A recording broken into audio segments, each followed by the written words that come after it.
What's up, fellas? Welcome to Effortless Gent. In today's video, we're going to talk all about colognes, fragrances, scents, whatever you might call them.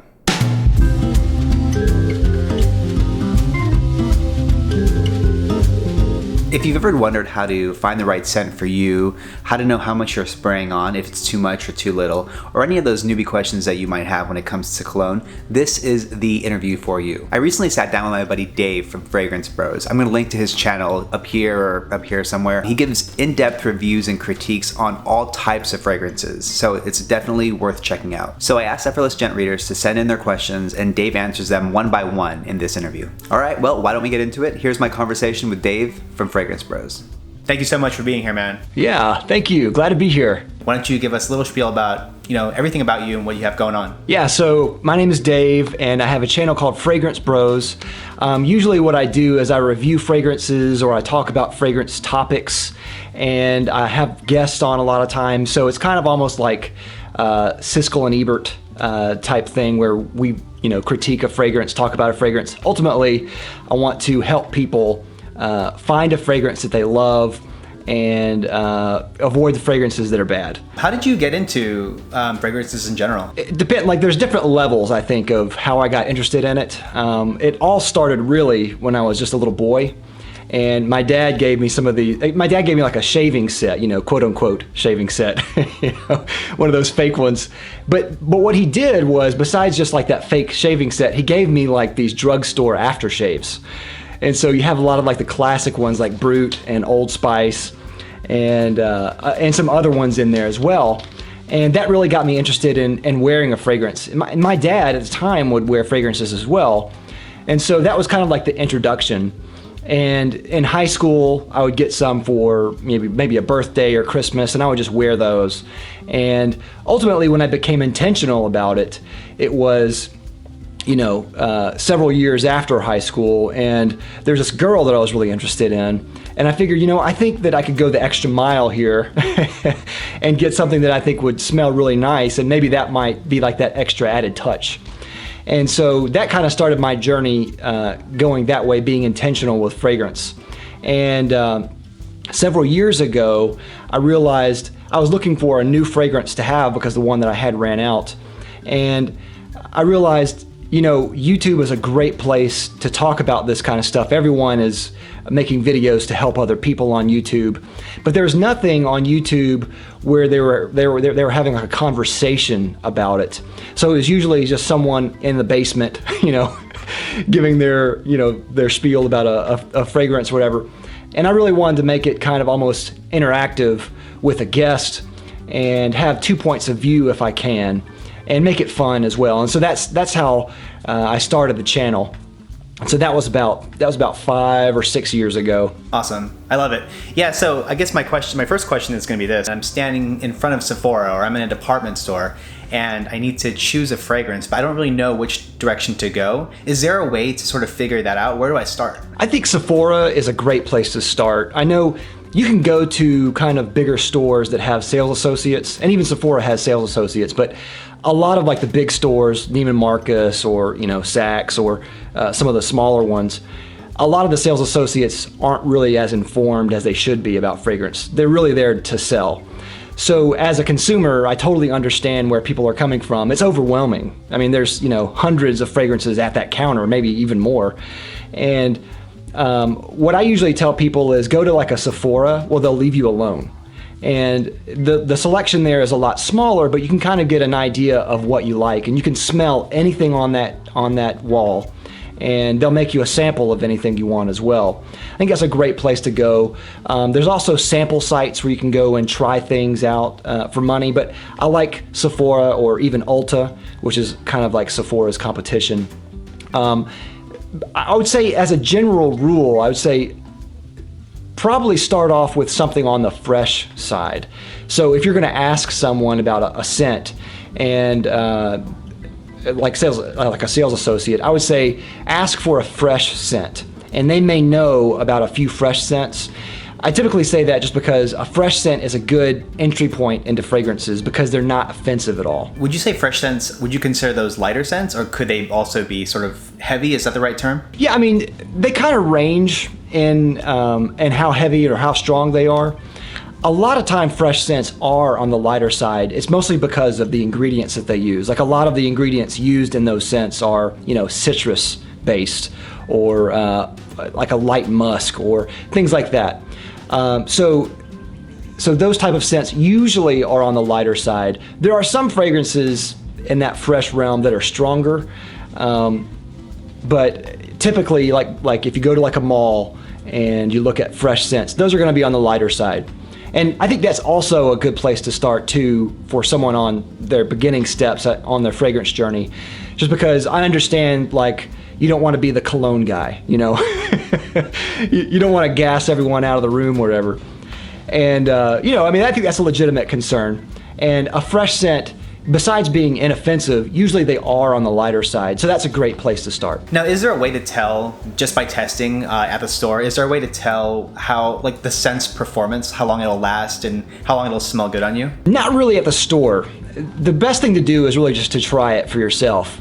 If you really fall in love with a scent, and say you're at a fragrance counter with a sales associate there, they usually don't mind if you spray it on your wrist or something just to smell. And that'll give you like an idea of how long it will last and how strong it is, as long as you're not like washing your wrist off or something. But or if you're at Sephora, like I said before, you can ask for a sample and they'll actually put it in a little spray sample. You can take that home and wear it for a couple of days to try it out. That's the best way to try something out, see how strong it is on you.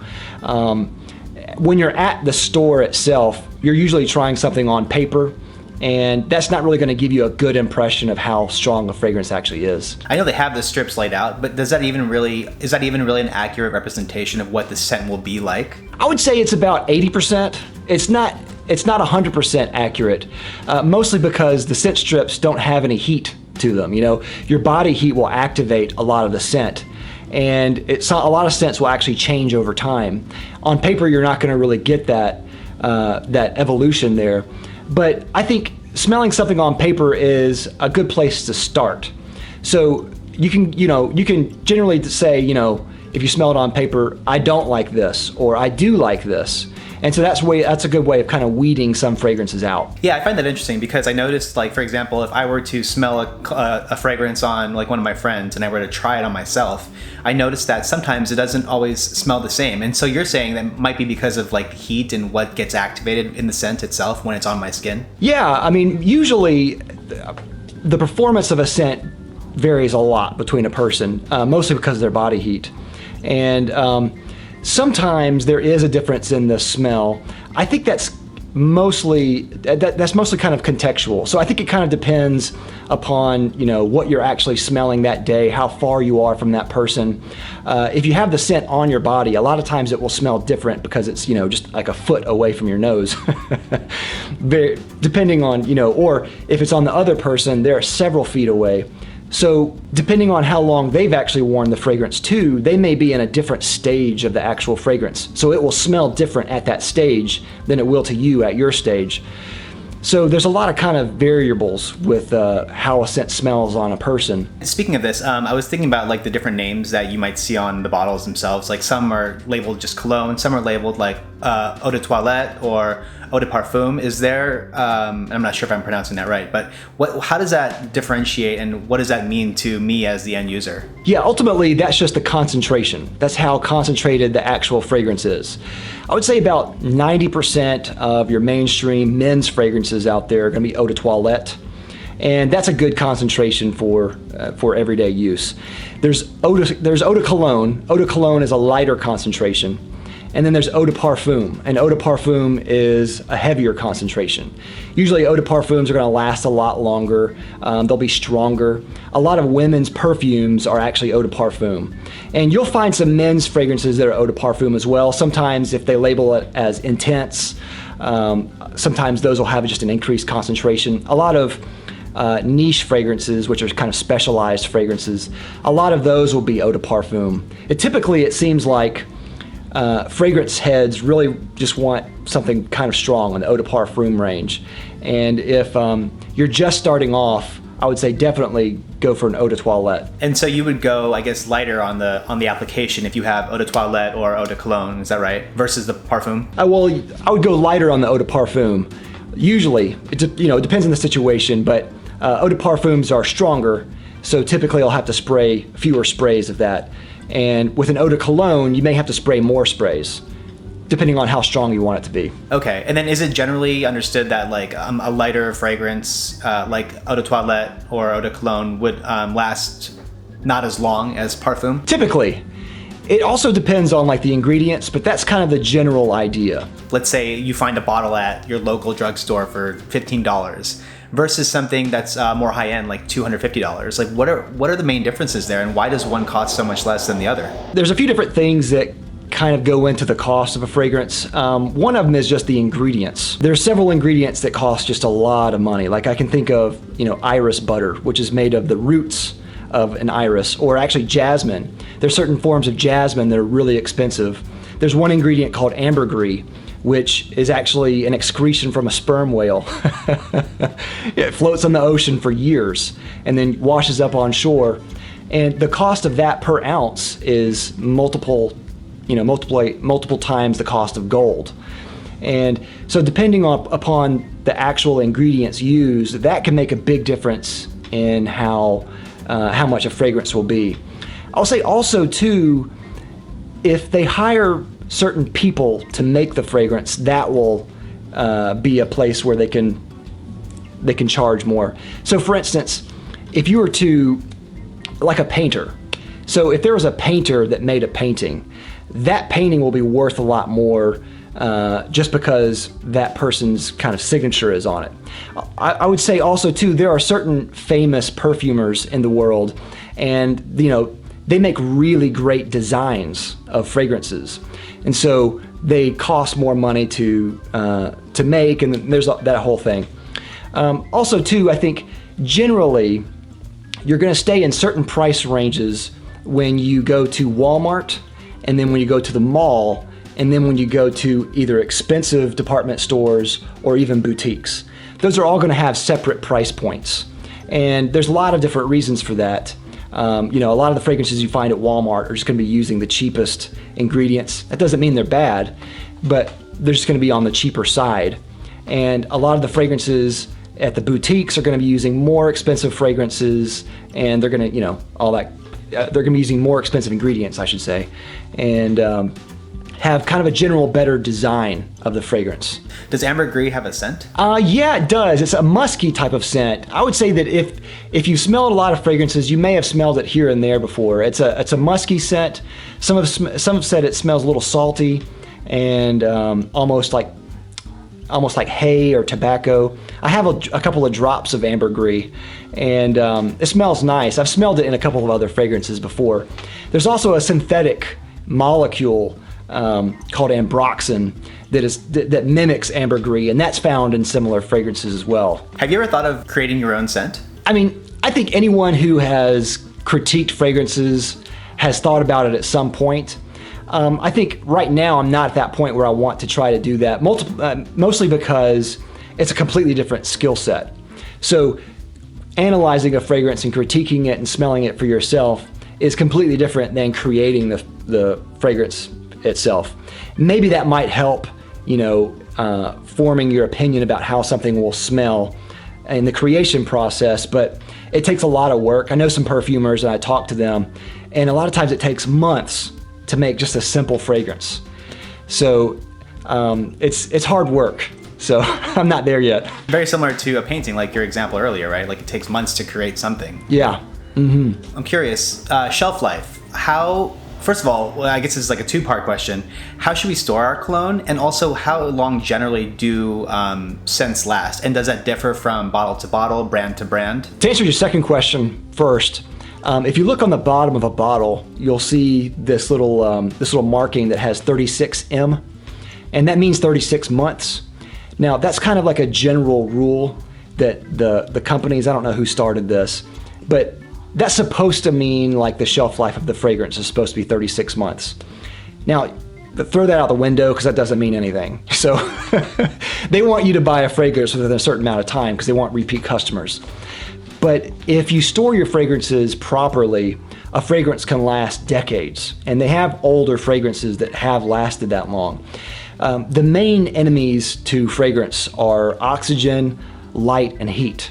You can't really do anything about oxygen because that's just going to stay in the bottle. But light and heat you can control. So definitely do not put your fragrances in a place where light is going to be hitting it, especially sunlight. UV light is the worst to a fragrance.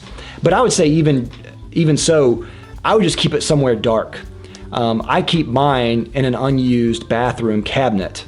So that controls the light in there.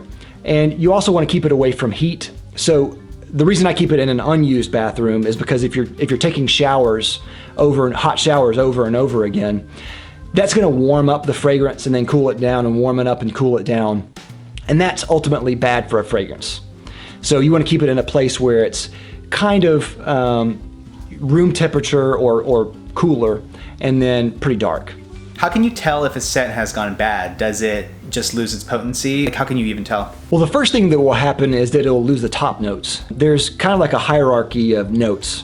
So think of citrus notes as the lightest notes, like the high end. If you're looking at an EQ, they'd be the high end.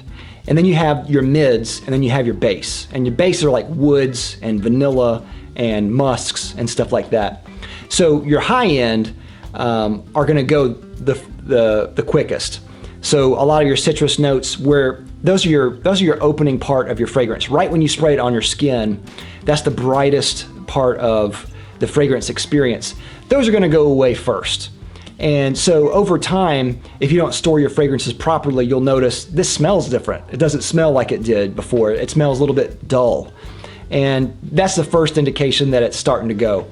Also, too, I've heard of some people having fragrances that sour over time, or they just smell rancid. And of course, they're definitely bad at that point. That makes sense. Okay. Another question as far as choosing your cologne. Is it a marketing thing when stores or brands say this is a scent for him versus a scent for her? It's kind of both. A lot of our association of a male scent or a feminine scent is really dependent upon our experience of certain scents, our memories of certain scents.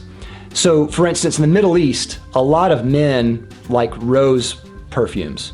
Now, in the West, a lot of men don't like rose because that's more associated with women or grandmothers, things like that. Like, I personally don't like a lot of rose scents. I think it's more of a feminine note. In the Middle East, though, it's completely different. So it's dependent kind of upon your culture and your experience. So whenever someone says this scent is for him or this scent is for her, I think generally what they're trying to do is they're trying to aim for that type of audience. I don't necessarily think they're trying to tell the customer, this is for you or this is for you. They're trying to lure a customer into that type of scent. That said, if you're a guy and you like a scent that is for a woman, or you're a woman that likes a scent for a guy, no one's gonna know. You don't have to tell anybody, right? You can wear it throughout the day, and if someone gives you a compliment, you can just keep it totally silent, not say a word. Have there been any scents that you discovered that were generally marketed towards women, but you found that you actually really liked it when it was applied to your own skin?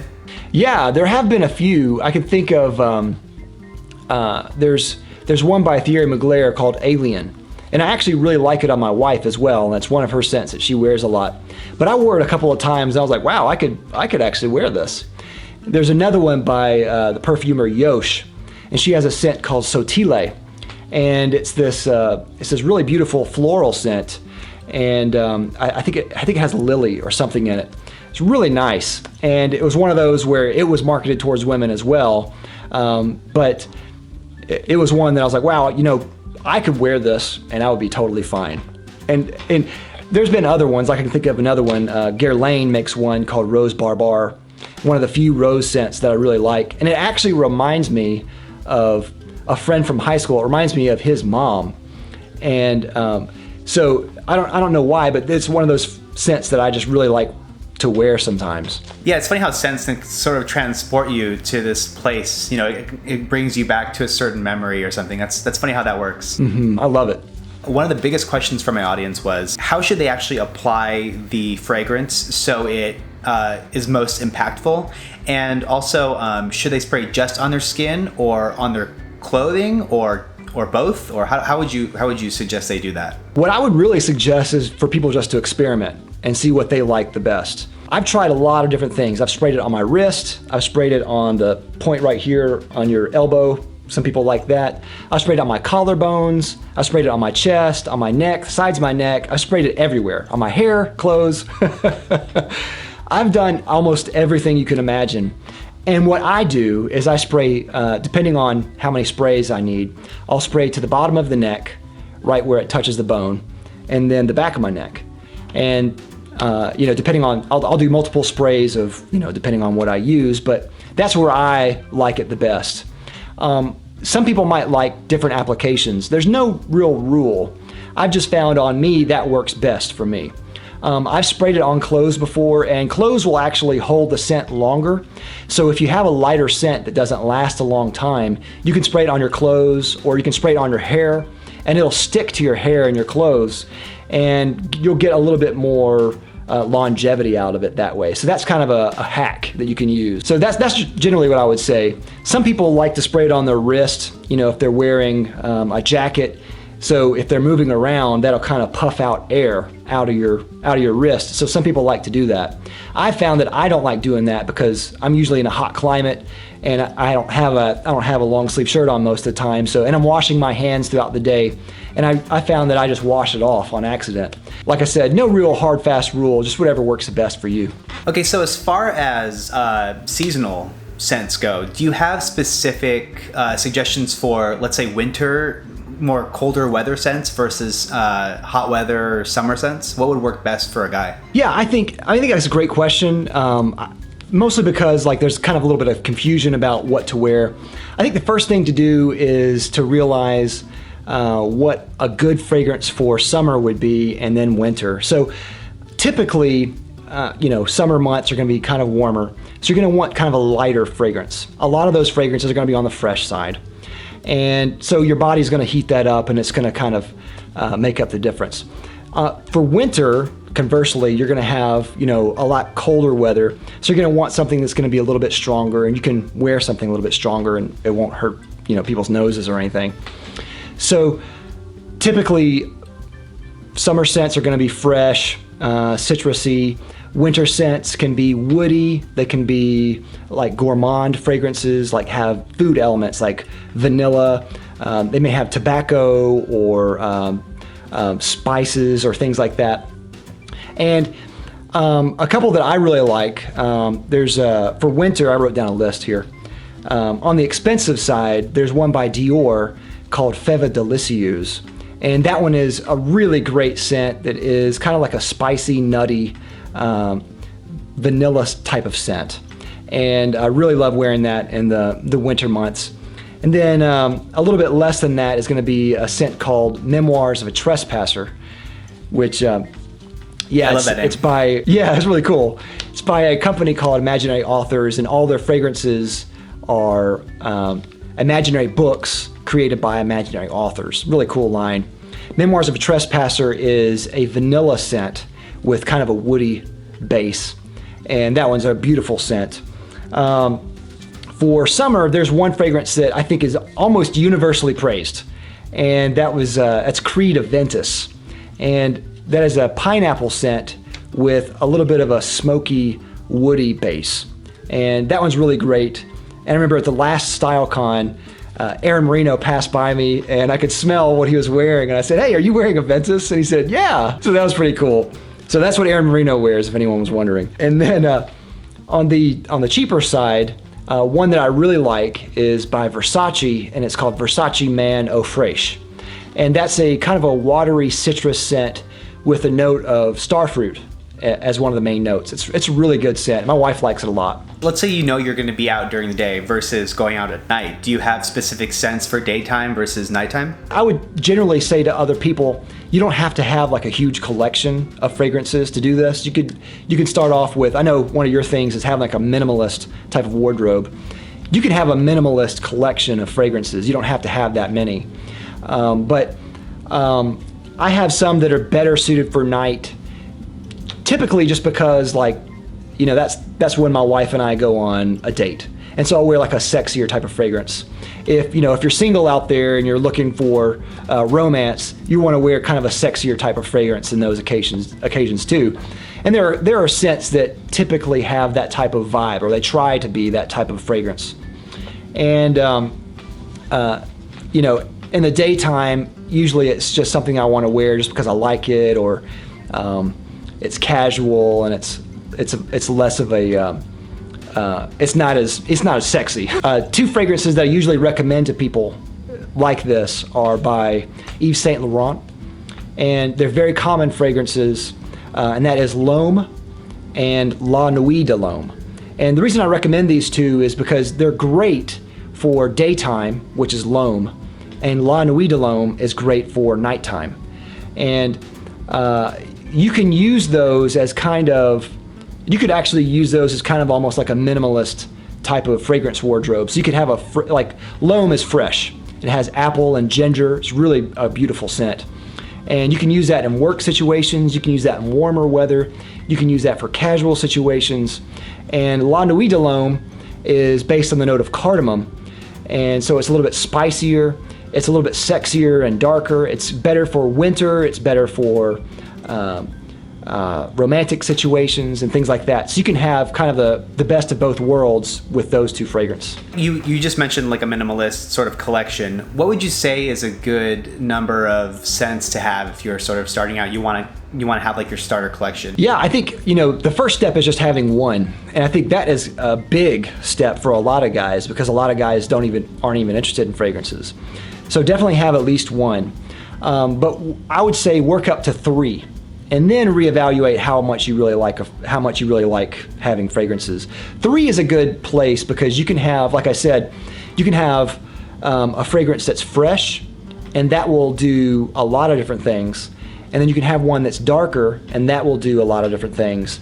And then as a third one, I would say just get something that you think is just amazing, regardless of the cost. So you can save your pennies with the first 2 that you're going to wear a lot more, and then spend a little bit more money on something that you just think is just fantastic. And you only use that on special occasions when you really want to impress someone, or maybe you just want a boost of confidence, or certain situations that are just special to you. You can wear it that way. Love that. Okay. So speaking of price points, do you have any universal favorites? Let's say under $50, that is a fresh scent. Versace Pour Homme, I think, is a really good one. Really good fresh scent. A little bit watery, almost aquatic, but I think it's really, really a fantastic scent. Another one is Boss Bottled, also called Boss Number 6, and it has kind of an apple vibe to it, and that one's really good. Those are actually, you can find those under $30 if you're really looking. And then would you recommend, let's say I had a budget of, I don't know, $100 to $150, is it worth exploring scents in that price range? Yeah, definitely. There's some scents out there. I think there's Tom Ford Grey Vetiver. That's one of my favorite fresh scents. Fantastic scent. Really, really love that. Get a lot of compliments on that. And to me, that smells really refined, and it's just one of my favorites. And that's under $100. And also there's one by Dior called Sauvage, which that's one of their newer releases. And it's not, the interesting thing about Dior Sauvage is I get a ton of compliments from it, but critically it's not fantastic, but it just smells nice. If you're going to the mall, you're gonna look at fragrances that are gonna be in the $100 range. To find anything less, you're gonna go online to spend it. So definitely go to places like FragranceNet. That's a great reputable place that has a ton of fragrances for a really good price. Amazon is also good too. And I would stay with those two just because they're really trusted. So I know those were fresh scents that you recommended. Do you have like one or two more woodsy or like heavier, stronger scents, like for wintertime, let's say, under $50, and then maybe around $100? Under $50, I think definitely La Nuit de l'Homme is a great one to get. Or even Dior Fahrenheit is really good. Dior Fahrenheit, one of my favorites as well. Classic one. A lot of people have already smelled that one. And that one's held up really well. under $100, Tom Ford has another one called Tom Ford Noir Extreme, which is fantastic. It has cardamom, and it's also based on this Indian dessert called kulfi, which I've never tried, but it sounds amazing. And that was a really good, warm, spicy scent that's really good for the cooler months. Awesome. That's great. I really appreciate the suggestions. Okay, well, let's wrap this up. But I have a few more fun and interesting questions that isn't so strict. But what were some of your favorite colognes as a kid when you were first starting out? I remember, I think one of my favorites was Old Spice, just the normal aftershave. I smelled like an old man. I remember when I was really little, my parents used to take me to church, and I just doused myself in Old Spice. And I can only imagine what everyone was thinking about this kid that smells like Old Spice. That's awesome. When I was a kid, I used to love Cool Water a lot, and I still have. I bought a bottle, but I still have this little travel size bottle that I don't know how I got that, but for some reason it's still in the back of my cabinet somewhere. But that's from 20 years ago, which is hilarious. That's a great one. I used to really like that one when it came out too. Yeah, I think there are some scents. It's funny, when I smell those really familiar scents, they kind of take you back. It's really strange how smell does that, Yeah, I actually really love that effect, and I've done that purposely as well, with my kids being born. And I would say, if you have any kind of special thing that you know is going to happen, maybe you're going to have kids that are being born, or maybe you're going to get married or something like that, buy a fragrance for that event and wear it a lot during that time, and then put it away for a while. And you're going to purposely create a scent memory, and you can come back to that, and whenever you smell it again, it's going to instantly bring back all the emotions and the feelings and the happiness that you had during that time. It's a great way to actually kind of manipulate your memory. Yeah, that's pretty awesome. It's almost like looking at old photos. You can kind of transport yourself back to that time, but except you're doing it with scents. Now, let's say I have a girlfriend or a wife that I want to purchase something for her. Do you have any tips for buying perfume for other people? What I would say is, if you know the person's taste, so if you know that they like certain notes, or they like certain, say they like rose, go for a rose fragrance. If they have roses in their yard, or if they have, honeysuckle in their yard or whatever, go for that. If you don't know what the person likes, I think generally people are going to receive a perfume anyway and probably try it out for a while. Even if they don't like it, they may not even realize they don't like it, but they'll be happy that you got them a fragrance. So people are generally really accepting of a perfume. But what I would do is, if you're gonna buy something for your mother or your brother or your dad or something, go for a really high-end-ish name brand. So Chanel or Dior, those are brands that people know and adore. So those mean a lot, just the brands. Even if they don't know what the scent smells like, it's gonna be an important gift for them. So, and maybe they will like the scent. The scent is the most important thing. But when you're giving a gift to someone you don't know what they're going to like, aim for something that they know is going to impress them. Yeah, absolutely. That's great advice. My last question for you now. What are you wearing right this minute? I just got out of the shower, and I'm wearing an aftershave. I didn't put any fragrance on today, but I'm wearing an aftershave from a company called Phoenix. What are they called? Phoenix aftershaves or something like that, or Phoenix shaving. They actually came to StyleCon, but I'm wearing that right now, and I really like it. Do you wear aftershave and cologne? Well, not all the time. Usually, what I do is if I use an aftershave, it's a long time before I'm actually planning on wearing a fragrance, because typically aftershaves, they are a scent, so I don't usually wear it combined with another fragrance unless there is some kind of overlap in the notes, or they smell kind of similar. So, or it's just really light. So, but I don't wear a lot of aftershaves in general right now, so I'm really kind of testing a lot of them out. So I'm planning on doing a video, so I'm testing a lot of them, and I'm liking them so far. So Dave, this has been super awesome and helpful, and I'm super excited to share this with my audience. If they want to learn more about you or the stuff that you review, where can they find you? And you can find me on Fragrance Bros on YouTube, or if you can't find me on YouTube, you can always go to FragranceBros.com, and it'll link me back to my YouTube channel. And I have tons of videos, like 600 or so videos, maybe more, on fragrances, so I'll have something there for you. Amazing. Dave, thanks so much, man. Thank you. Glad to be here. If you enjoyed this video, please hit that like button and make sure you subscribe, and also hit that notification bell. That's going to let you know every time we come out with new videos. I'll catch you in the next one.